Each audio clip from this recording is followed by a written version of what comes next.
Hi, everyone. Welcome to WGSN-DB Going Solo Network.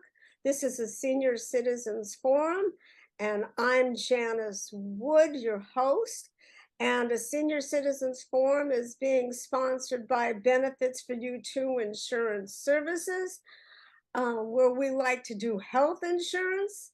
And we love working with seniors that are 65 and above, and we like working with people with disabilities. We also do health insurance for people that are below the age of 65.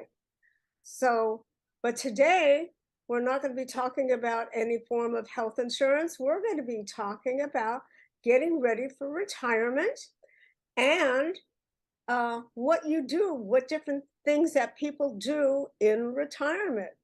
So if you stay until the end of this show, you're going to find me talking about podcasts and what I'm looking for in podcasts that are going to be taken from this show. But today, my guest is Mike Brown, who is a very innovative, I can call you young man, right? Sure, that's great. Yes. Okay. He's the CEO of Impact Growth. He has lots of experience. While he was going through college, he started his own company, which made $50,000. And excuse me, $50 million. That's a major several zeros missing. Okay. And he had clients in 177 different countries. And Mike, you can add on to this a little bit. You wasn't really happy with how his business was working with the environment at that time. And he started to redirect himself. And to make a long story short, he's into Impact Growth, where he works with companies that work with value alignment, strategic purposes. This, I think, is really interesting. B Corporation certificate, which is something I never heard of. And he and I are going to be talking about my becoming B certified, and we're going to talk a little bit more about that. And achieve the best in the world status, which has to do with the B corporations again, and entrepreneurship. And I know last week he had a class that he did, and I saw a little bit of his class because I was with another friend of ours at the time, and he had the class on, but I wasn't able because I had an appointment going on to participate in the class. What we're going to talk about today is what are you going to do in retirement? What people are doing in retirement? What's available? So, Mike, you want to talk about a little bit about what you know about that subject, or if not, I can start out.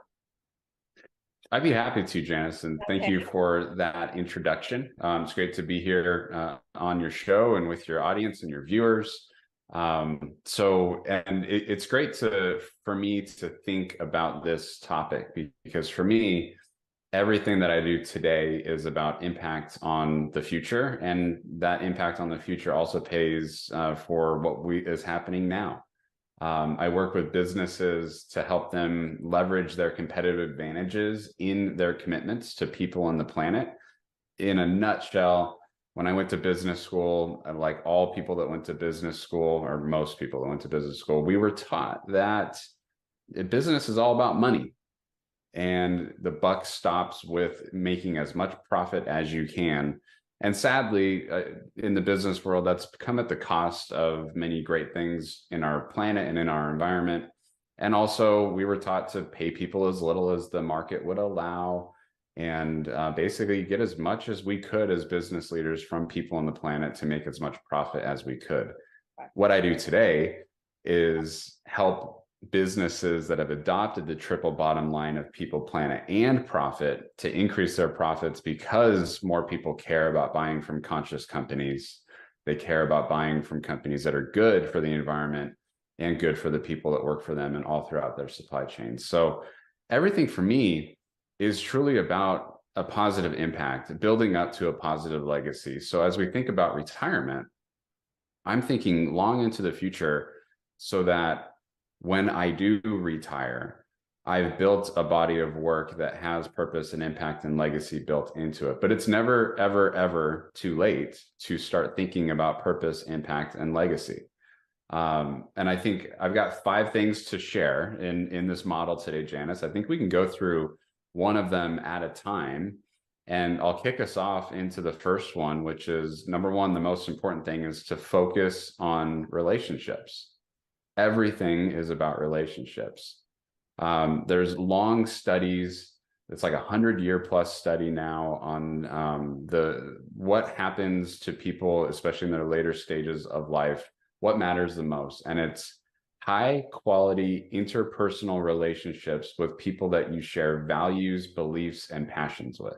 That's so true. That matters the most. Yeah. Sometimes it's family. Sometimes it's friends. Sometimes it's people in your community. What it all adds up to is share time with people that you get energy from, and it creates this win-win in those relationships. And Janice, maybe we can chit chat about this one a little bit before we move on to the next. But what do you think about those relationships? About this right there, because there's so many different ways you can go about doing this in retirement. So just real quickly, I want to go back real quick. I've done a lot of research on this, and most of the information I've been finding for retirees on the internet is working on the financial part. And what I feel you and I are talking about today is what's available within your community. And the community can be your family. The community can be your religious organization. Your community can be different things that you can volunteer for. Am I in the right area with you right now? Absolutely. You're checking the check boxes. Yeah. Right. Okay. I'm checking the check boxes. And I just think that it's so important for seniors to stay engaged. And sometimes that's not easy. Mm-hmm. It is definitely not easy. I'm a senior. Luckily, I have my motivational area is different. I know when I don't feel good, I have to stop and say, I'm not going to let this define me. Yes. Okay. So I'm willing to go out. I'm out there, obviously. And it's when you don't have that touch. I mean, like right now, you and I are talking on Zoom, but this is great, but I'm not touching you. Does that make any sense? Yeah, it does. It does. And I think in relationships, there's a number of ways of touch points. There's that physical proximity. Then there's also, I use a relationship scoreboard model in business and personal relationships that deals with things like trust and vision and values and meaningfulness and amount of time kind of invested and spent, this concept of giving more than we're getting.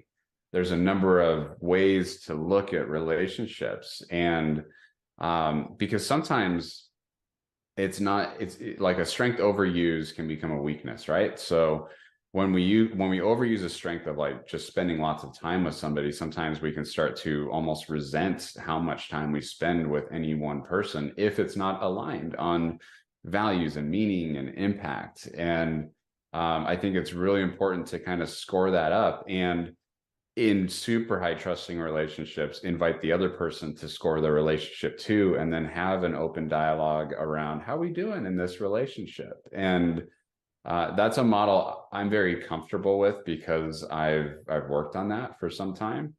But it's something that needs to be built up in a relationship. So the sooner you start with that level of communication and transparency in your most important relationships, the more meaning and impact and love you can have in those relationships. Yeah, I think that's so important because there are certain people that you feel more comfortable with, There's more certain people that you feel more comfortable talking to. Hmm. And as a senior, that I see this in so many different levels that which you're talking about. All Yeah. right. Do I feel comfortable talking to my religious leader? Do I feel comfortable talking to my family members? Hmm. And maybe you'll talk about one thing to one person and not talk about the same thing to another person. Okay. Yeah. Uh, there's so many different things that go on. And I but love it. And I mean, some of you that may be listening or watching, maybe, wondering what is that model? If Janice, if it's okay with you, I'll share my website URL where people can contact me and be able to that's get that that's model. why that is when they're gonna be able to we're gonna click on if they go on excuse me, I'm getting lost in my words. There all that information is being posted. Okay, cool. Yeah. Okay. So the whole MikeBrown.com will be there posted, and you can always reach out to me All of there. that is totally going to be posted in that information. But to go back to Terrific. seniors right now, uh, it's important that you find a place that you're comfortable in, Hmm. that comfortable spot. And for all of it is different. I went out of, can I talk about being out of my comfort zone? Okay. When I first started doing this 3 years ago, I was out of my comfort zone. And what you feel, I mean, some people are willing to do this and some people are not willing to do this. So, what is your comfort zone? Isn't that sort of where you're getting at? Yeah. And I find that if all that we do is stay in our comfort zone, instead of pontificating to all, I'll say for me, if I only stay in my comfort zone, I'm no longer learning and growing. And if I'm not learning and growing, you know what they say about that.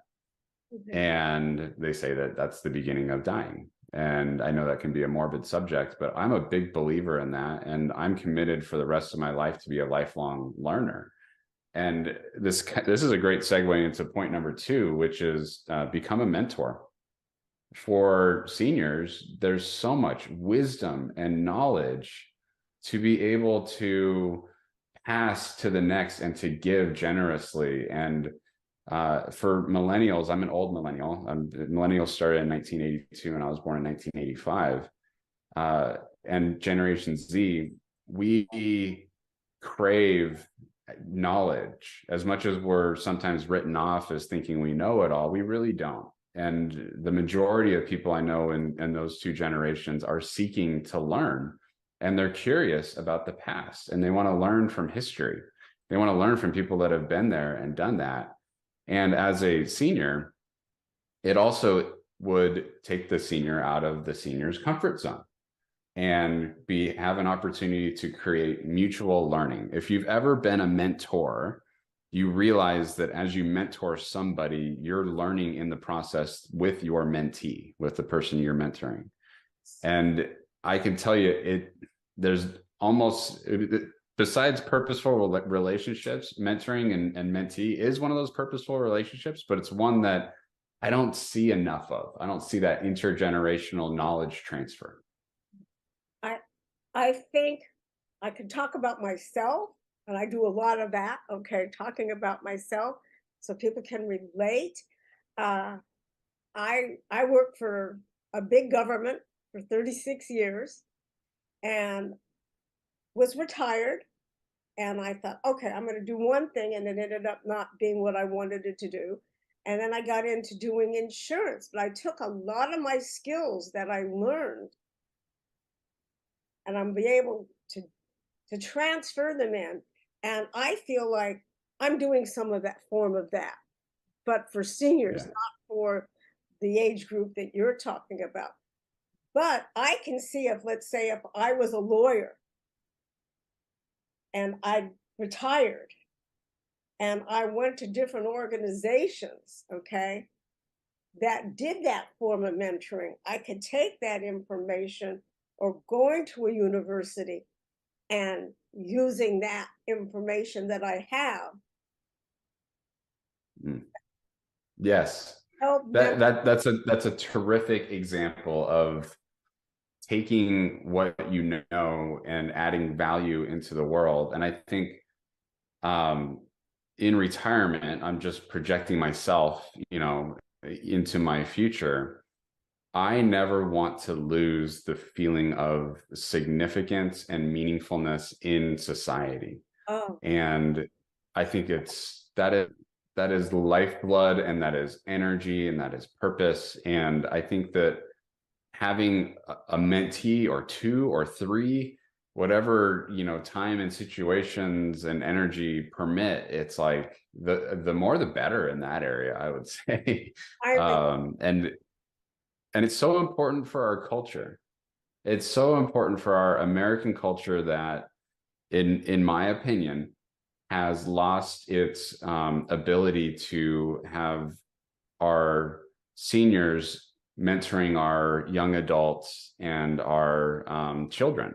I think that is priceless, and I would love to see more of it. And I think it's a win-win.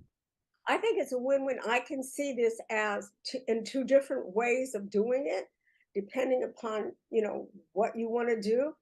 You can become a consultant as a Mhm. senior and do that. And maybe you want to set up a fee for that. That's up to you. Okay. Or maybe you just feel like it's some volunteer work that you need to do and you can do that. Now, I know recently, and I just, young lady that works for me, her mother has always worked in preschools. And now all of a sudden, there's a preschool who's asked her mother to come back a couple of hours a week to help out. And it's made a difference in her mental health. It's made a difference in her physical health that she's out and moving around. Mm. That's a great example. And again, I mean, we're segueing very seamlessly here, Janice, into number three, which is volunteer your talents and your energy. So, Again, I mean, some of the most engaged people I know in the business field there's a local venture capital group that I'm involved with in Orange County called Rev Hub OC. It's all social impact venture capital investing, basically money going into businesses that need seed capital in order to launch their venture until it is profitable. And I've built some relationships with volunteers there that are retired from the business community, and they are so engaged and smart and adding massive value. I'm learning with them. They're learning from me. I'm learning from them. And it's a volunteer effort as we do due diligence on these companies. It's just a terrific, and people have so many diversity of talents. There's so many talents that are out there in the community that I'm from the business world, right? And so I know that area, but there's so many ways that people can contribute. And I think the thing that we need to break through is that negative belief that might not serve us well, that says like, well, I don't have anything to give. I don't have a talent. Everybody has a talent and something of value that they can volunteer and give with freely. okay, I totally agree. I think we all have a talent, and some of us just don't know how to tap into that talent. Now, Mm-hmm. I like to give examples. I have a friend who always watches my shows, by the way, and she worked for a big engineering company. Now she lives outside of Yosemite, and she's become part of the library, the board for the county that she's in or the city that she's in. And they're building a new library. So she's taking what she learned as working for an engineering company and helping them get through all the red tape, Wow. besides working with her passion of books. it's I mean, that's a terrific example. She's really helping and serving by volunteering. And if she were to be here with us on this show, she'd probably be saying that she feels like she's getting more than she's giving. Right. Yeah, that she's the winner in that volunteer relationship. She's not doing it out of obligation. It's not a have to, it's a get to. It's a gift. It is too. And for her, it's really helped her out because moving from big area like Los Angeles area, Mm-hmm. a small community outside of Yosemite area, it was like a cultural change. Mm, Lifestyle, you know, how we were on this fast track and all of a sudden it stopped. yes.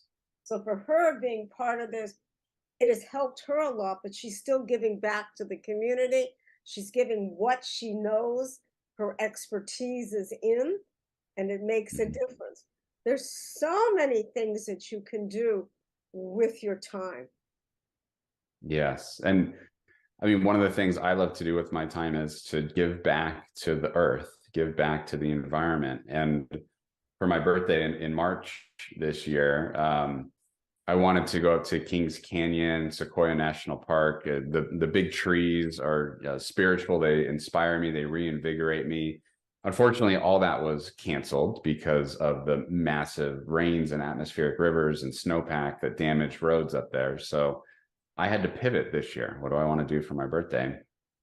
And I rallied two of my best friends, and we volunteered with Orange County Parks, OC Parks, to do environmental stewardship at Aliso and Wood Canyons Wilderness Preserve here in Orange County. We didn't know what we were signing up for exactly. We went, and it was, you know, the beginning of spring, and they have a native plant population to reinvigorate California native plants to fight back against invasive species that are taking over the wilderness park.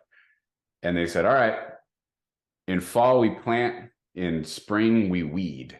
And for 4 hours, we were weeding around these plants using pretty nice tools that cut the weeds down. That's And we were exhausted. And I realized that when I am a senior, that's probably not the type of volunteer work that I can do, but I know I will find things, not to write it off, but like, I'm 38, and I felt like I was going to need to stop after about 3 hours, and the last hour was really tough. And it's one of those things where I know that my type of volunteering will change, but the impact that I have will still be there because I can be able to maybe guide that stewardship instead of doing the actual like hacking at the weeds for 4 hours out in the sun. I can help to educate and to be able to say, here's what a native plant is, and here's what an invasive plant is. Let's go after it together and inspire and align people with my knowledge. I think that's something seniors can do I agree. or what their physical condition is, okay? Yes. Because we're all different at different ages, but it may be starting something in their backyard that they never done before. Absolutely. And I'll clarify that. That's for me. Like I'm projecting when I'm, 68 instead of 38. I don't think I will be able to get out there and cut those weeds I down just, like I did. yeah, yeah. You're going to stay in good physical shape, okay? And I No, talk about that a lot on this show, okay? Staying in good physical shape. But I think yeah. you're giving an idea that maybe somebody who's listening to this show didn't think about doing. Oh my God, I could go out there and I can pick up paper on the beach, okay? It Yeah. doesn't have to be Yeah. exactly, it can be a variation of what you're doing. Yep. Especially with environmental pollution and where it's at, every little bit helps to help our planet. And yeah, it's I hope when I'm 68 I can still hack weeds for 4 hours, but I will probably need to pivot to other environmental behaviors, just knowing my own health. But it's okay to do it for an hour. Yes, it is okay to do it. And there were some that were there for 2 hours and then said, that's enough. and moved on. I and mean, and it doesn't, I can't do what I did when I was 25, but I can do what I can do now. Okay. exactly, and we can all do something. I think that's my point. I probably said it a little bit Right. not what I intended, but my point is just, yeah, we can find ways to volunteer our talents that are tied to our passions, Right. and the feeling that comes from giving back gives me momentum for weeks and months going forward, that I was able to make a positive contribution as a human being into things that I care about. And that's to me, that's life. And one of the things I'm going to talk to you about, I'll mention it right now. At some other time, I'd like you to come back on the show and we'll talk about the environment and we'll talk about what a B certification is. I would love you to do that. We're going to take a break right now for a couple of seconds and we're going to come back.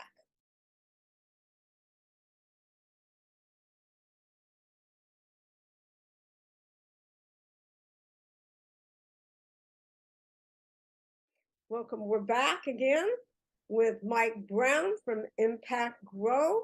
We've been having a great conversation about some different things you can do with seniors. And I know Mike has a couple of more points, and I have some things that I would like to bring up about what seniors can do in their retirement also. So Mike, what are your other points? Oh, thank you, Janice. And again, it's great to be here with you and with all your amazing listeners. I think as we head into our final chapters in our life here on this planet, we think about things like, well, what about when I'm not here? And one of the things that I think about in my own retirement is, how can I have a legacy that I can add value to society, even when my physical body is no longer here on this planet? I don't have a physical voice or a physical presence on this planet. How can I still add value? And to me, the best thing that I plan to do years down the road is to write. And I'm already writing now. I'm already writing, I write a blog, I write a lot of emails, I write a lot of journals and notes for myself. But as I move forward, I will likely be even more diligent about writing memoirs, lessons learned, advice, experiences, the ability to catalog a life well lived, to be able to, in my family, in the Brown family, to be able to, in some ways, speak to my great, great, great, great grandchildren in a way that gives them perspective into their lineage, their ancestors, and to be able to think far into the future about impact, so that the time I'm still here on this planet is as impactful and meaningful as possible. That is really great. I love that you're doing that. I had to bring up my little best I can do a heart doing that. Okay. There's ways that seniors can do that. And you're taking me into an area I wanted to talk about a little later on, but it just writing your memoirs, saving stuff to talk about what you've done, the impact. Did you know there's a program not all colleges have or universities have, that's called Osher Lifelong Learning. And one of the classes that they offer, and it is for seniors, okay, is how to write your memoirs. And I've known, even when I was still working, I have a friend she's in her 90s now, who have taken these classes to how to write her memoirs. I have a girlfriend right now that's doing that. How to write her memoirs, how to write her thoughts down of what she thought. It's such a beautiful gift that you can leave your family. And I'll talk more about the Osher Life Learning Institute in a couple of minutes. Okay. Oh, that's wonderful. And it's a good transition into the final point I wanted to share with your show, is to keep listening and keep learning. I don't believe the mantra "an old dog can't learn new tricks." I think that's so wrong. I think it's wrong in every single word that's in that mantra. I really do believe that when there is an individual commitment to listening and learning, that learning never stops. And when learning never stops, growth never stops. And when growth never stops, life is continuing to be fruitful, enjoyable, full of passion and life. And I think that's the definition of success I'm looking forward to at that stage of my life. I think that's real important what you're doing. So this is gonna we're right on the same page with each other. Okay. I looked up your alma mater, okay, because I was into what the universities offer, okay, and I know can I mention your alma mater name? Please, yeah, sure. Chapman University. And I know for me, Chapman University has a museum that I've been to. If you've been a Hugh Hauser fan, you're going to find his museum is housed in all of his memorabilia on the Chapman University in Orange, California. And I have a friend who is a major Hugh Hauser fan. All right. It's an amazing museum, Janice. I've been to that museum, and it is terrific. So I love that you're mentioning it. It's terrific, but it's one thing I like going to is museums. So I think maybe others an idea of what you do. But why I'm mentioning this and looking it up, I look to see if they have what programs Chapman has that because they're not part of the Osher lifelong learning program. Okay, they do. They have a lot of classes that they have for senior citizens. A lot of them in the crafts area. A lot of them, if you go in, you give the university some ideas. They will bring classes to the community, which would include senior citizens. I talked about the Osher Life Learning Institute. A lot of universities throughout the United States does this. This one here is for Long Beach State University here in California. And Long Beach State they're called Ollie. And they have all these classes from how to play bridge, how to make recordings like this, what we're doing now, the history of women in visual arts, great skills on how to play the ukulele. There's just a ton of different classes, stained glass making, how to use your computers. It's just coin collecting, just a great look at all the classes. Wow. A lot of stuff that will help you for learning, which I think is real important for all of us. As Mike said a few minutes ago, if we don't keep learning, we don't keep the brain stimulated.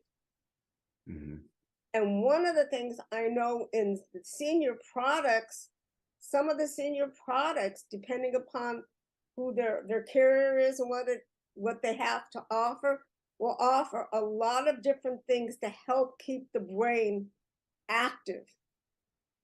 And, not only do you have to keep active physically, so you can go out and help clean up the environment. Okay. My significant other, okay, he believes if everybody just went out once a day and picked up a piece of paper or a piece of trash off the ground, if we all did that once a day, not only are you helping the environment, but you're also getting some form of physical activity at the same time. One of my favorite neighbors, he's not retired, but he's slightly older than I am. One of my favorite neighbors, I'll see him on the second story of my house. I'll see him every once in a while. He'll be on a conference call with his earpiece in, and he's walking around the neighborhood as he's talking with people, and he's picking up, pieces of paper and little pieces of trash and things like that. And I love that about him. Every time I see him, I say, I love how you're creating a win-win for yourself. You're getting your steps, you're cleaning up the neighborhood, and you're also accomplishing your work at the same time. And it's one of those subconscious things for me, like to find those opportunities to do that in my own life too. I think he's a great example of what you're talking about. And he's not retired yet, but he's already practicing a great behavior that will carry him into retirement. Well, when it comes to the environment, I don't think it matters what your age is. Even if Yeah. you're 3 years old, you can start teaching them your grandchildren, which is mentoring, which we're going back to. Okay, you can you can be teaching them how to take a great love in preserving the environment, the planet. Yes. And with our 4-year-old daughter, we did that. We do that regularly. An example is, here's a cool thing for your audience to look into, is how to protect endangered species like monarch butterflies with a California native butterfly garden with California native milkweed in it. With our 3-year-old, when she was 3, she's been 4 now, we did this and we raised almost 100 monarchs in our backyard using butterfly enclosures, the right plants, and making sure the plants stayed alive. It was so much fun. And to see our daughter connect with nature in that way, it gave us energy. We felt great about it. She cried like so hard when she let the first butterfly go, because she felt that connection with the butterfly. As a And caterpillar, yeah, so she saw them grow from little eggs to hatch into caterpillars and get big and then turn into the chrysalises. And then she saw the wings coming out. And I'm just thinking, how impactful could that be if everybody that had the yard to be able to do it, like, you don't even have to have a yard, you can do it in a concrete jungle. If they just like felt that connection with nature in the way that our family does, I think it's inspiring. And it just makes it, believe me, it's one of those getting more than giving. Like, it just feels good to be good to the planet. yeah, because you talked about mentoring earlier at the beginning of the show, and I just think mentoring can be done in so many different ways. It can be done on a volunteerism. It can be done just with your grandchildren, okay? And the different things that you share. I know last year I took my 15-year-old grandson to Washington, D.C., and I wanted to go to Arlington Cemetery. And he was like, why do I want to go see a bunch of people, dead people I don't know? Well, he's 15. I said, you have to experience to understand. So when we saw the changing of the guard for the unknown soldier, he said, Grandma, now I understand what you were talking about. What a powerful moment. I mean, that connects him with our nation's past and our heritage and the meaningfulness and the sacrifices of amazing people that have fought for the freedoms that we enjoy here in the United States. And no nation is perfect, but I'm very proud of many of the things here in America. And to be able to connect your grandson with that is that's terrific. It's a core memory. It's definitely a core memory. And that's another thing that you can do as a grandparent. But real quick, I want to talk about something that I want to build off the show. I want to build podcasts off the show. So if you're watching this show and the information is right here for you to contact me, I would like to know what you're doing in your retirement. And if you're willing to talk about it on a 5 to 10 minute podcast. And then I want to be able to share it with everyone. And I just think it could be a fun thing to do, because we're going to be building podcasts. And this is where I want to start the building of podcasts of what seniors are doing in the retirement. And I'm anxious to learn about all the different amazing things that you're doing out there in your retirement time. And I know Mike would probably like to hear some of these different things that they're doing, because there's so many different things that you can be doing. Yeah. And it's inspiring to look at the great things that people are doing, so that I like to plan for the future. And Yeah, so that would be inspiring. I hope I believe that when those podcast episodes come together, they're going to add a lot of value. I think they would. I know they're going to add a lot of value. So, Mike, I'd like to have you come back on again where we can really talk about your passion, Mhm. and we can learn more about what B certification is and how seniors can work with B certification, maybe finding companies that they can work with that do B certification. So we'll schedule something in the future for that. I look forward to it. Thank you so much for being on our show today. This is a Senior Citizens Forum on WGSN-DB Going Solo Network.